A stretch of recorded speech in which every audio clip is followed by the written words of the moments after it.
எல்லாம் வல்ல இறைவனின் பெயரால் ஆரம்பிக்கின்றேன். அன்பானவர்களே, உங்கள் அனைவர் மீதும் சாந்தியும் சமாதானமும் உண்டாவதாக. நேற்று ஒரு வைபவத்திலே ஸ்ரீலங்கா முஸ்லிம் காங்கிரசின் செயலாளர் நிசாம் காரியப்பர் கருத்து தெரிவிக்கின்ற போது, முஸ்லிம் கட்சிகளுடன் அல்லது முஸ்லிம் காங்கிரசுடன் இருக்கின்ற கோபங்கள் காரணமாக சிலர் தேசிய மக்கள் சக்தியை ஆதரிக்கின்றனர். இது முட்டாள்தனமான செயல்பாடு என்று குறிப்பிட்டிருந்தார். ஆனால் யாரை ஆதரிப்பது என்று நடைபெற்ற கூட்டத்தில், தாருஸ்ஸலாமிலே அந்த கூட்டம் நடைபெற்றது. அப்போது அந்த உறுப்பினர்களில் ஒருவர் மாத்திரமே தேசிய மக்கள் சக்தியை ஆதரிப்பது பொருத்தமாக இருக்கும் என்று பேசியிருக்கின்றார். அந்த உரை முடிந்து அந்த கூட்டம் முடிந்து வெளியே வருகின்ற போது, தேசிய மக்கள் சக்தியை ஆதரிப்பவரை விழித்து, நானும் உங்களுடைய நிலைப்பாட்டில் தான் இருக்கின்றேன், நிசாம் காரியப்பர் கூறுகின்றார். நானும் உங்களுடைய நிலைப்பாட்டில் தான் இருக்கின்றேன், ஆனால் என்னுடைய கதை இங்கே எடுபடாதே என்று சொல்லியிருக்கின்றார். அப்படியான நிசாம் காரியப்பர் நேற்றைய வைபவம் ஒன்றிலே கூறுகின்றார், முஸ்லிம் காங்கிரசுடன் உள்ள கோபத்தில் சிலர் தேசிய மக்கள் சக்தியை ஆதரிப்பதாக கூறுகின்றார். இது ஒரு மிக மிக நயவஞ்சகத்தனமான ஒரு கருத்து. அரசியலில் நயவஞ்சகத்தனம் பண்ணலாம், பொய் கூறலாம் என்பதற்கு இந்த முஸ்லிம் கட்சிக்காரர்களே, முஸ்லிம் காங்கிரஸ்காரர்களே ஆதாரம் என்று கூட கூறலாம். கடந்த சனிக்கிழமை ஹிஸ்புல்லா அவர்கள் காத்தாங்குடி அல்லமின் வித்தியாலயத்துக்கு முன்னால் ஒரு மேடையை அமைத்து அதிலே தேசிய மக்கள் சக்தியை பற்றி மிக கடுமையான விமர்சனங்களை செய்தார். இல்லாதது பொல்லாதது இல்லை கூறினார். அதை அறிந்த பொறியியலாளர் சகோதரர் அப்துல் ரஹ்மான் அவர்கள் வெளிநாட்டிலே இருந்து ஒரு கடிதத்தை சகோதரர் ஹிஸ்புல்லாவுக்கு அனுப்பியிருந்தார். அதாவது, நீங்கள் கூறிய விடயங்களுக்கு ஆதாரம் இருந்தால் எனக்கு சேர்ப்பீங்கள் என்று சொல்லி, அப்படி சேர்ப்பிக்க முடியாவிட்டால் நீங்கள் அல்லாவை பயந்து கொள்ளுங்கள், நீங்கள் போய் கூறியிருக்கின்றீர்கள் என்ற கருத்துப்பட சகோதரர் பொறியியலாளர் அப்துல் ரஹ்மான் அவர்கள் தெரிவித்திருந்தார்கள். அதை சமூக ஊடகங்களிலும் தினசரி பத்திரிகைகளிலும் ஏனைய பத்திரிகை செய்திகளில் வானொலிகளில் எல்லாம் நாங்கள் கேட்டோம். இப்போது ஹிஸ்புல்லா மீண்டும் ஒரு முறை போய் கூறுவதற்காக மேடை ஒன்றை தயார் செய்து கொண்டிருக்கின்றார். அந்த மேடை நாளை மறுநாள் ஞாயிற்றுக்கிழமை ஆதாரம் என்ற தலைப்பில் அந்த மேடை அமையப் போகின்றது. இதை அவர் அறிவித்திருக்கின்றார். அதற்குரிய ஏற்பாடுகள் நடைபெற்றுக் கொண்டிருக்கின்றன. இந்த காலையிலே பொறியியலாளர் அப்துல் ரஹ்மான் அவர்கள் மீண்டும் ஹிஸ்புல்லாவுக்கு ஒரு கடிதத்தை அனுப்புகின்றார். அதாவது,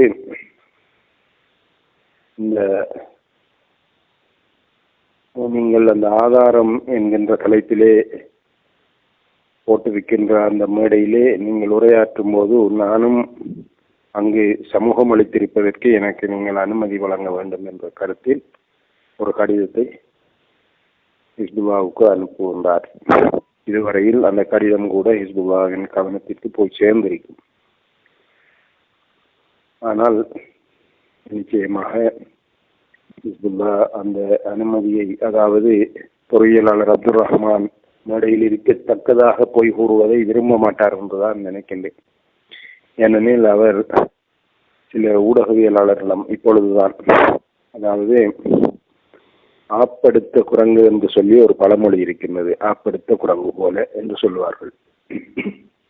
அதாவது அதனுடைய விளக்கம் என்னவென்று சொன்னால், அந்த காலத்திலே உயரத்தில் மரத்தை வைத்து ஒருவர் மேலே ஒருவர் இருந்து அறுப்பார்கள்.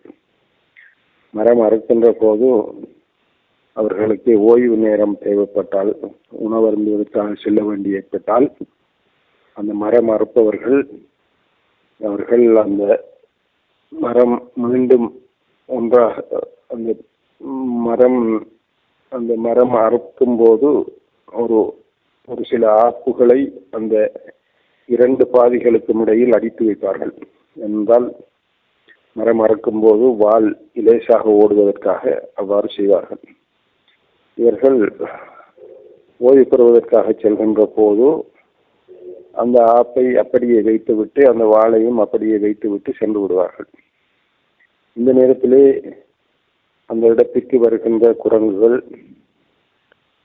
அந்த இரண்டு பாதிகளுக்கும் இடையில் தங்களுடைய வால் இருக்கத்தக்கதாக அமர்ந்து கொண்டு அந்த ஆப்பை புடுங்கி கையிலே எடுத்துவிடும். அப்போது குரங்கினுடைய வால் இரண்டு பாதி மரங்களுக்கு இடையில் அகப்பட்டுக் கொள்ளும்.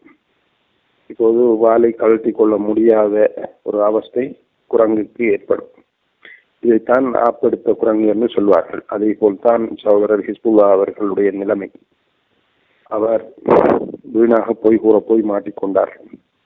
இப்பொழுது பத்திரிகையாளர்கள் சிலரிடம் மக்கள் விடுதலை முன்னணி அல்லது தேசிய மக்கள் சக்தி சம்பந்தமாக ஏதாவது தான் கூறியதற்கு ஆதாரமாக ஏதாவது இருக்கின்றதா என்று இப்போது தேடுகின்றார்.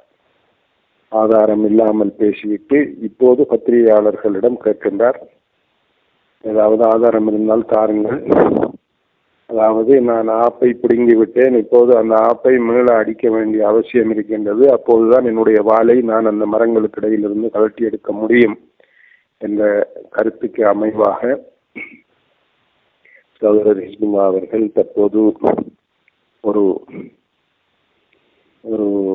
வேண்டுகோள் ஒன்றை சில ஊடகவியலாளர்களிடமும் விடுத்திருக்கின்றார். இப்போது பொறியியலாளர் அப்துல் ரஹ்மான் அவர்கள் இன்று அனுப்பிய இந்த கடிதத்தை பார்த்தவுடன் ஆதாரம் இல்லாமல் ஆதாரம் கொண்டு வருவதற்கான முயற்சியை கைவிடுவாரா என்ற கேள்வியும் எழுந்திருக்கின்றது. நன்றாக அவதானித்து பாருங்கள். தேசிய மக்கள் சக்திக்கு எதிராக இவர்களுக்கு அப்படி என்ன பகைமை என்று தெரியவில்லை. இவர்கள் ஏற்கனவே இந்த ஸ்ரீலங்கா முஸ்லிம் என்று சொல்கின்ற இந்த வியாபார ஸ்தாபனத்தின் டீலர் ஹக்கீம் அவர்கள் கூட இந்த தேசிய மக்கள் சக்தியின் சார்பிலே ஜனாதிபதி தேர்தலில் போட்டியிடுகின்ற தோழர் அன்புகுமார் திசாநாயக்க அவர்கள் தேசிய விஷயத்தை பிரிவுபடுத்தி முஸ்லிம் தாய்மாரின் கருவிலேயே பயங்கரவாதத்தை ஒழிக்க வேண்டும் என்று கூறியதாக கதை கட்டிவிட்டிருந்தார். அது தற்போது நீதிமன்றத்தை நோக்கி போய்கொண்டிருக்கின்றது அந்த விஷயம். அதே போல்தான் இவ்வாறு இந்த பொய்யர்கள் கூறுகின்ற அனைத்து விடயங்களுக்கும் நீதிமன்றம் மூலமாகத்தான் பாடம் படிப்பிக்க வேண்டியிருக்கும். ஏனெனில் இவர்களுக்கு தற்போது மிக கடுமையான காய்ச்சல் ஏற்பட்டுள்ளது. அதாவது ஆதரவாளர்கள் எல்லாம் தற்போது தேசிய மக்கள் சக்தியை நோக்கி சென்று விட்டார்கள். ஏனெனில் பேரம் பேசுபவர்களும் அதற்கு அமைவாக சலுகைகளையும் பணத்தையும் ஏனைய வரப்பிரசாதங்களையும் பெற்றுக்கொள்பவர்களும் இந்த கட்சியின் நிர்வாகத்தில் அல்லது தலைமை பீடத்தில் இருப்பவர்கள். மக்களுக்கு எதுவுமே போய் சேருவதில்லை. மக்களுக்கு சேருவதானாலும் வீணடிக்கப்பட்ட ஒரு பணத்தொகை போய் சேரும். அதாவது நாரிப்போன சாப்பாட்டு பார்சல், திகதி கழிந்துவிட்ட காலாவதி ஆகிவிட்ட ஈட்டம் வளர்ப்பதி, இப்படி சில வேஸ்டான பொருட்கள் மக்களுக்கு போய் சேரும்.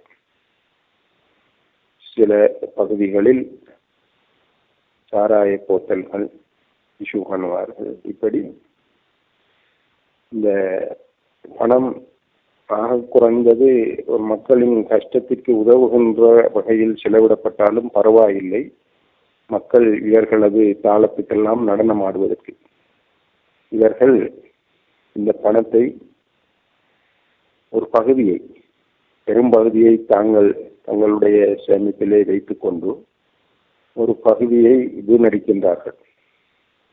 இதனை யோசிக்கின்ற மக்கள், சரி ஏதோ கிடைப்பதை புடுங்கிக் கொள்வோம், ஆனால் நாம் சிந்தித்து இந்த நாட்டின் எதிர்கால நலனுக்காக வாக்களிக்க வேண்டும் என்று நினைக்கின்றார்கள்.